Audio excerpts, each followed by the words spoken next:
This morning, a painting hack for the most crisp lines, even on textured walls. This is great if you're painting stripes or two-tone walls or just transitioning to a different color on intersecting walls. We're here in my sister-in-law's bedroom. She wants an accent wall for where the bed is going, so it's darker than the main walls. Perfect area to do a clean, crisp transition. We're gonna try with green painter's tape. I prefer it to the blue. We're gonna tape it on the wall we're not painting and then run a bead of caulk. Why do you prefer the green over the blue?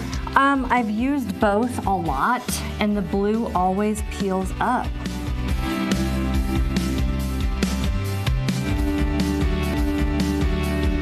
So this is what's sealing that tape. Look at you!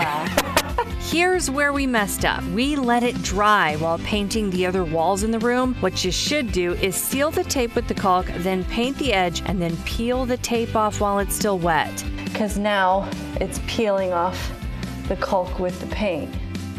But if you have to do multiple coats, you don't want to take it off, so I don't know. It still worked out though. We just had to run a utility knife along the edge before pulling the tape. So satisfying.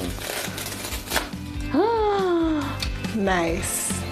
That really looks good. Yeah, that looks good. Cool hack, right? Yeah, absolutely.